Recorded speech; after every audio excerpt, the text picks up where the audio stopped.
Hello everyone, welcome back to my channel. Learners, today we will start the topic that is dissolution of partnership firm. Dissolution of partnership firm is related to the financial accounting subject and very useful topic for from BCom class students and also for the UGC NET JRF candidates. Let's get started. Today we'll do these four topics in this class. First is dissolution of partnership, second is dissolution of partnership firm, third is difference between both of them, and after that basics of accounting procedure. First of all, we will understand the meaning of dissolution of partnership. What do you mean by dissolution of partnership? Here meaning is, it means that when old agreement of a partnership terminate and a new agreement take place, means कि जब partners में existing partners में एक old agreement जो है partnership का वो terminate हो जाता है, मीन्स फिनिश हो जाता है, एंड जब एक नया एग्रीमेंट टेक प्लेस लेता है, मीन्स कि फ्रेम किया जाता है, इसका मतलब है कि हमारी पार्टनरशिप डिसॉल्व हो रही है। मीन्स कि आपकी जो पार्टनर्स में जो एग्रीमेंट था ओल्ड वाला वो ख़त्म हो रहा है और एक नया एग्रीमेंट जो है वो क्रिएट हो रहा है। मीन्स कि आप पहले 3 या 4 जितने भी पार्टनर्स थे उनमें से उनकी जो टर्म्स और कंडीशंस थी उसमें आप कुछ भी मॉडिफिकेशन कर रहे हो। किस सिचुएशंस में ऐसा हो सकता है? ये मतलब डिसोल्यूशन ऑफ पार्टनरशिप हो सकती है, that is admission, retirement, insolvency and death of a partner. ये ऐसे केसेस हैं, ऐसी सिचुएशंस हैं जब डिसोल्यूशन ऑफ पार्टनरशिप की जा सकती है।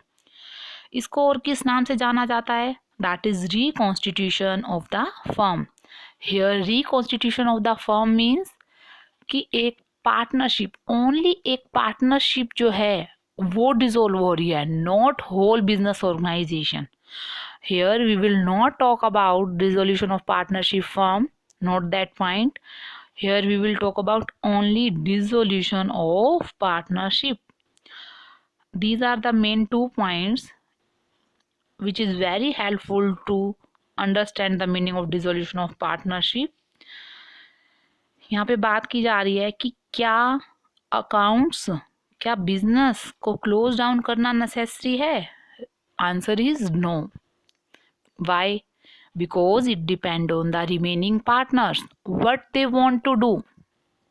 If they want to do continue the business organisation, continue partnership firm, then they can do it and there is no need to close down the business. And on the other hand, if they want to be close down the business, जब एक old agreement terminate हो रहा है उस time पर वो अपने business को भी बंद करना चाहते हैं, then they can do it. Then उनकी बुक्स ऑफ अकाउंट्स भी क्या हो जाएंगी? क्लोज हो जाएंगी. What type of nature of this term? It is voluntary in nature. Means कि क्या ये वॉलेंट्री है या फिर कंपल्सरी है? इसका आंसर है it is voluntary in nature. Next thing is we will study about what are the cases of dissolution of partnership. Means कि ऐसे कौन कौन से केसेस हैं जब आप डिसोल्यूशन ऑफ पार्टनरशिप कर सकते हो. First is change in profit sharing ratio of the existing partners. What do you mean by change in profit sharing ratio? अगर हम change in profit sharing ratio की बात करते हैं तो इसका मतलब है कि जब पार्टनर्स के बीच में, एग्जिस्टिंग पार्टनर्स के बीच में जो भी एक रेशो डिसाइड की गई थी जब फर्म क्रिएट हुई थी, अब आप या कुछ टाइम के बाद जो पार्टनर्स हैं वो उस रेशो को चेंज करना चाहते हैं. फॉर एग्जाम्पल, एक पार्टनरशिप फर्म में 3 पार्टनर थे, ए, बी और सी. उनकी रेशो थी 1, 1 and 1. But now any of them, A, B, C, किसी में इन तीनों में से कोई भी एक अपनी जो है वो रेशो को चेंज करना चाहता है, प्रॉफिट शेयरिंग रेशो को। मींस कि वो ये चाहते हैं पहले वाले टर्म्स और कंडीशंस, पहले वाली प्रॉफिट शेयरिंग रेशो चेंज हो जाए और अब वो चाहते हैं कि 3, 2 और 1 हो जाए हमारी रेशो। इट मीन्स दैट कि जो ओल्ड एग्रीमेंट था वो टर्मिनेट हो रहा है और एक नया एग्रीमेंट टेक प्लेस ले रहा है। That is the situation of change in profit sharing of existing partners. Means कि पार्टनरशिप का डिसोल्यूशन हो जाएगा। इसके बाद नेक्स्ट केस है हमारा admission of a new partner. Admission of a new partner का मतलब क्या है कि आपके एग्जिस्टिंग पार्टनर्स में अगर कोई एक नया पार्टनर जो है वो ऐड होना चाहता है। यहाँ पे नया पार्टनर कौन है? सपोज करो डी ऐड होना चाहता है। अब डी जो है वो इन तीनों पार्टनर्स के साथ अपनी पार्टनरशिप को क्रिएट करना चाहता है, मतलब कि इस पार्टनरशिप का एक पार्ट बनना चाहता है। मेन जो पॉइंट है नोट करने वाला वो ये है कि ये तीनों पार्टनर एग्री होने चाहिए कि वो डी नाम के नए पार्टनर को एडमिट करना चाहते हैं। अगर इनमें से कोई भी एक ऐसा है जो सपोज करो कि मना कर देता है, then they can not be admitted in the partnership firm. This is also the case of this term. Other is retirement of a partner. Retirement of a partner means कि कोई भी एक पार्टनर अपने एक्ट से, अपनी responsibility से, अपने right से, अपनी पावर से रिटायर होना चाहता है। सपोज करो बी जो है ही want to be get retirement. Means कि वो चाहता है कि मैं अब इस पार्टनरशिप फर्म का पार्ट नहीं रहना चाहता। देन आप क्या कहोगे? That is the situation of retirement of a partner. Same as it is expulsion, death and insolvency के केस में भी होता है।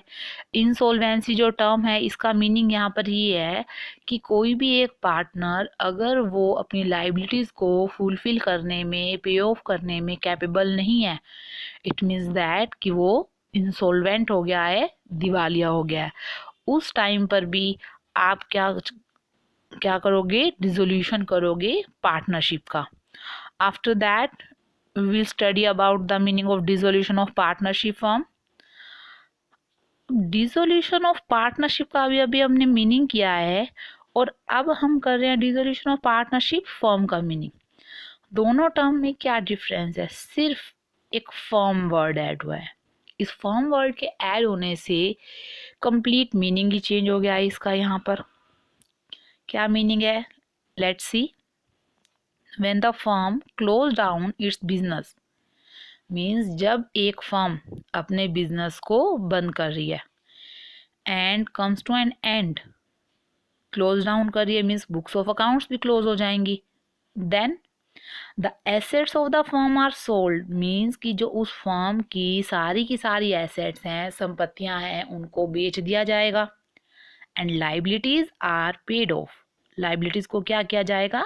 पे किया जाएगा। और अगर इसके बाद भी कोई अमाउंट रिमेनिंग रहता है, देन उस अमाउंट को पार्टनर्स के अकाउंट से सेटल्ड किया जाएगा। That is the meaning of dissolution of partnership firm. Partnership firm में क्या होता है? इसमें बिजनेस क्लोज डाउन हो जाता है, अकाउंट्स बंद हो जाते हैं, एंड ये वॉलेंट्री या कंपल्सरी दोनों ही नेचर से टच करता है। Next thing is modes. What are the modes of dissolution of partnership firm? There are two modes in which partnership firm can be dissolved. First is without the intervention of the court, means कि court की intervention के बिना, court की हस्तक्षेप किए बिना ही एक firm जो है वो बंद हो जाती है।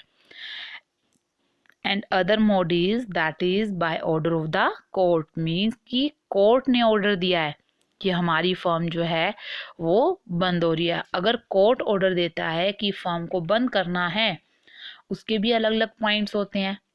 सपोज एक पार्टनर जो है वो अनसाउंड माइंड का हो गया है, कोर्ट में केस गया और कोर्ट ऑर्डर करता है कि आप फर्म को बंद कर दीजिए, क्योंकि वो उनकी अदर अकाउंट वगैरह सब सिचुएशंस को चेक करता है कोर्ट, एंड डिसीजन लेता है कि फर्म बंद हो जानी चाहिए। अदर पॉइंट ये भी हो सकता है कि एक पार्टनर ने केस कर दिया कोर्ट में कि अदर पार्टनर्स उसके साथ कुछ भी मिसकंसेप्शन क्रिएट कर रहे हैं, मिसकंडक्शन कर रहे हैं, या फिर रूल्स और रेगुलेशंस को, टर्म्स और कंडीशंस को फुलफिल नहीं कर रहे हैं, इस केस में भी कोर्ट ऑर्डर देगा कि फर्म को बंद कर देना चाहिए। इसमें मोड्स में हमारे सेक्शन होते हैं इन्वॉल्व। अगर हम without the intervention of the court की बात करें तो इसके लिए हमारे सेक्शन है 41 एंड 40 एंड 41। ये दो सेक्शंस हैं हमारे जो इससे मेनली टच करते हैं। वैसे तो 42 भी इसी से ही टच करेगा। Other is by order of court के अकॉर्डिंग हमारा कौन सा सेक्शन है, that is 44 section 44। After that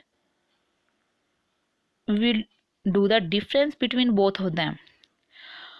What is the basic difference in dissolution of partnership and dissolution of firm? First basis of difference is continuation of a business, means कि business continue रहेगा या नहीं रहेगा।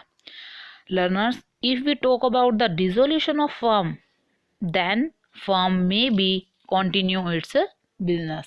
Firm जो है अपने business को continue कर सकती है। डिसोल्यूशन ऑफ फर्म के केस में फर्म कभी भी अपने बिजनेस को कंटिन्यू नहीं करेगी। Other is books of account. Books of accounts क्या होता है, इसमें अकाउंट्स क्लोज किए जा सकते हैं और नहीं किए जा सकते, because it depends on the decision of the partners. And in the case of dissolution of firm accounts have to be closed, means कि अकाउंट्स को क्लोज करना ही होगा। Next basis of difference is effect. In dissolution of partnership it doesn't mean that dissolution of firm. Dissolution of partnership का कभी भी ये meaning नहीं निकाला जा सकता कि आप उस फर्म को ही बंद करना चाहते हो, आप उस बिजनेस को ही बंद करना चाहते हो। It never mean that. Other is dissolution of firm. Dissolution of firm के केस में क्या होता है, यहाँ पर डिसोल्यूशन टर्म आएगी, रिजोल्यूशन नहीं, dissolution of firm, sorry. Dissolution of firm means partnership also dissolve, means कि फर्म तो बंद हो रही है, अगर फर्म ही बंद हो जाएगी तो उसके अंदर जो एग्रीमेंट है पार्टनर्स के बीच में वो भी बंद हो जाएगा।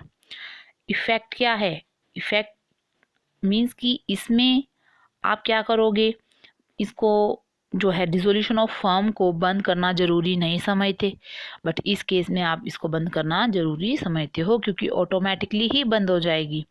Nature, it is voluntary in nature, means कि it is the wish of the partners, they want to be continue the business or not.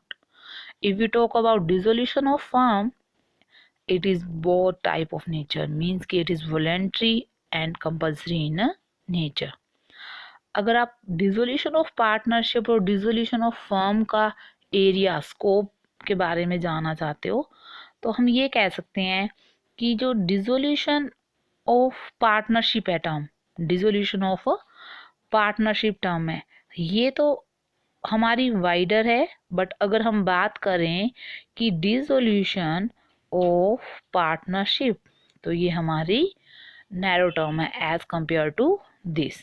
Means कि डिसोल्यूशन ऑफ पार्टनरशिप जो है वो डिसोल्यूशन ऑफ फर्म के अंदर कवर हो जाएगी हमारी।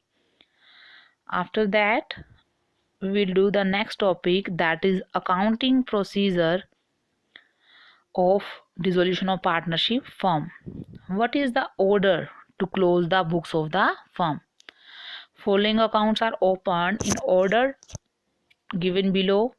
First is realization account, second is partners loan account, third is partners capital account, and fourth is cash or bank account. What is realization account? What type of its nature? As per golden rules of accounts. अगर हम बात करें कि realisation account को golden rules of accounts के according कौन सी type में डिफाइन किया जाए, that is nominal account. Realisation account हमारा कौन सा अकाउंट है? हमारा नॉमिनल अकाउंट है। और इसमें कौन सा रूल फॉलो होगा? इट मीन्स दैट इसमें हमारा रूल फॉलो होगा, that is debit all expenses and losses and credit all income and gains. Next is partners loan account and partners capital account. Both are related to the personal account, and further we can say that it is divided into the natural person account and follow the rule, that is debit or the receiver and credit the giver. And last accounting procedure means last account which we prepared, that is cash or bank account, and it is a type of real account and follow the rule, that is debit what comes in and credit all, sorry, debit what comes in and credit what goes out. Now learners, आज हमने ये चार content जो हैं, चार topics जो हैं वो कवर किए हैं। मीनिंग, डिसोल्यूशन ऑफ पार्टनरशिप और फर्म का, difference between both of them, and basics of accounting procedure. In next class we will study about realization account. What do you mean by realization account? इसकी detail, how we can prepare realization account as per accounting procedure. And if anybody have any problem in this class, then you can comment in the box. Thank you very much and have a nice day.